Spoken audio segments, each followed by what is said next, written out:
First question.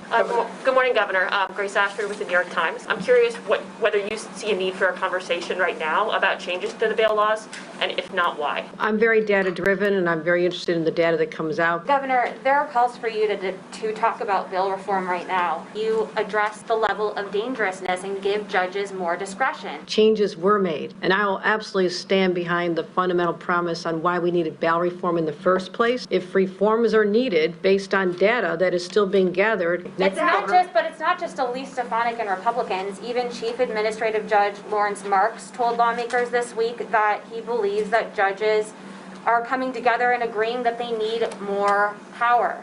And I'm looking for the data that shows me that bail reform is the reason that somehow crime is going up in 90 of 100 cities in New York. Governor, are we seeing similar issues in New York City that we're seeing also in like Buffalo, Rochester, Syracuse, Albany, and not just, general gun violence, but kind of similar systemic root causes for what's going on?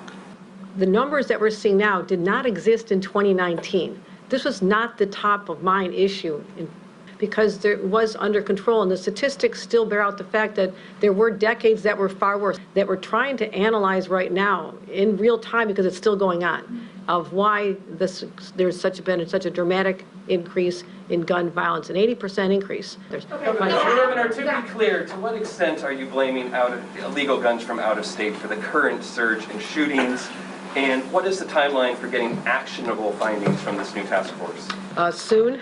I told them I'm going to be judging their results very quickly. I asked them to identify what success looks like. How will they know that this has been a successful?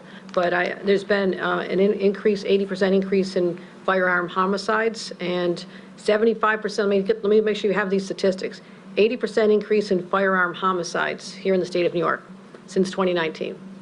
I want to know why. Why now more than before are we seeing this increase? What is going on? And if something isn't working the way I expect, we pivot, we try another approach.